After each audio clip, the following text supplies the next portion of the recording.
জাহাজে থাকা অবস্থায় এর আগেও এই সমুদ্র জীবনের সবচেয়ে অদ্ভুত জিনিস বা সবচেয়ে সুন্দর জিনিস এই ফ্লাইং ফিশ অথবা উরুক্কু মাছের কথা আমি আপনাদের বলেছিলাম। আজকের এই ভিডিওতে প্রচুর পরিমাণে ফ্লাইং ফিশ এখানে দেখা যাচ্ছে, তো ভাবছিলাম যে আপনাদেরকে এই ফ্লাইং ফিশ সম্পর্কেই দেখিয়ে দেওয়ার জন্য।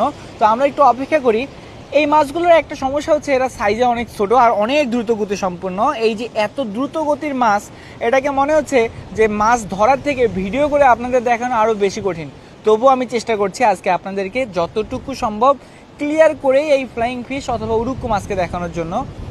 এখানে কিন্তু এই মাছের পাশাপাশি অনেক পাখি এখানে উঠছে, যে আপনারা যদি দূরে একটু দেখেন, এই পাখিগুলো এখানে উঠছে এই মাছগুলোকে ধরার জন্য। এই যে এখানে আপনারা যেগুলোকে দেখছেন এটাই হচ্ছে ফ্লাইং ফিশ। এই যে এটা এখানে দেখেন আরও কিন্তু আছে। এই যে আমার মনে হয় আপনাদের আর কনফিউশন নেই। এই যে এটা, তো দেখেন আল্লাহর সৃষ্টি আসলে কত বেশি সুন্দর।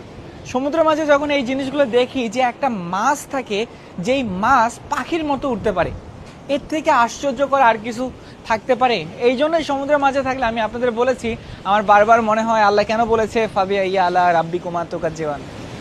সবাই অনেক ভালো থাকবেন, আমার জন্য দোয়া করবেন। এতক্ষণ সাথে ছিলাম আমি হৃদয়।